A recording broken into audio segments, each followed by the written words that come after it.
I-share natin itong recipe natin para sabay naman tayong kumita at madali lang itong gawin ga, kaya tara na. So ito yung ating cake batter mixture. Gagamit tayo ng half cup ng white sugar, half teaspoon ng iodized salt at 1 teaspoon vanilla extract. At ito yung gagawin ko, gagamit ako dito ng 4 na piraso ng whole eggs na large na itlog at 3/4 cup na mantika at 3/4 cup na evaporated milk. At haluin lang ito ng mabuti para matunaw yung mga dry ingredients, saka na maglagay ng 2 in 1 half cups na cake flour.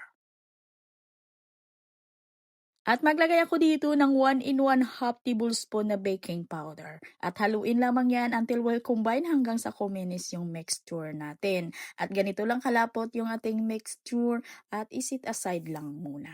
So dito naman tayo sa ating mirang. Dito meron tayong 8 perasong egg whites mula ito sa large na itlog. Naglagay ako ng half teaspoon ng cream of tartar. Kung wala kayong mga cream of tartar, pwede ditong gamitin yung suka, yung dato puti natin. At same measurements lang. At kailangan yung egg whites natin ay hindi yan mahaluan ng kahit kundi or maliit na egg yolk. At yung ating bowl ay dry ho yan dapat. Pati yung attachment ng mixer natin. At dito nga ay unti-unti talaga lang natin ilagay yung ating asukal, gradually lang hanggang sa makuha natin yung medium stepix ng ating mirang. At sa paghalo naman dito ay hatiin lang muna natin yung ating mirang at haluin yan ng padahan-dahan lang.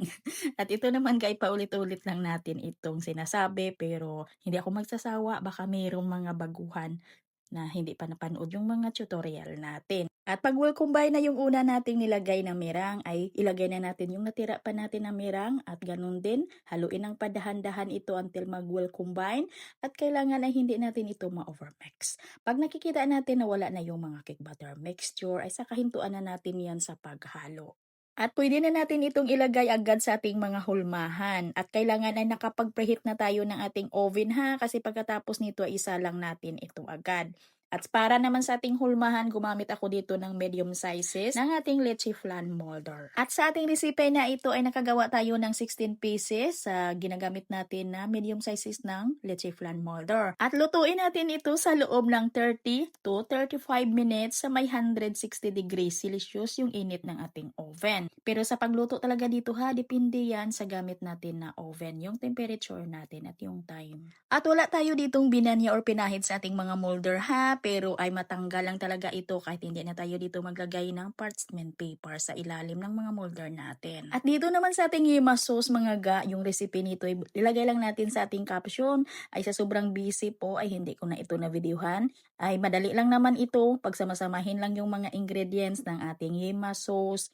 Pagkatapos haluin ng mabuti at isa lang, haluin hanggang sa lumapot yung ating yema sauce. At sa tamang lapot ng ating yema sauce ay tansyahin nyo lang. Pwede kayong magdagdag ng evaporated milk, pwede ding magbawas. Basta yung consistency ng ating yema sauce, yung hindi lang masyadong malapot, para hindi tayo magastos sa yema sauce. At pangit na din pag masyado ng runny yung mga yema sauce natin. Kasi ay dudulas lang yan, mapunta lang yan sa mga clamshell. At yung kalalabasan yan, yung top ng ating mga yema cake, ay manipis na yung ating yema sauce. At grated cheese for toppings at gumamit ako ng 500 ml ng transparent ng ating clamshell. Pwede natin itong ibenta ng 55 to 70 pesos pero depende talaga yan sa inyo ha. Depende din yan sa costing ninyo.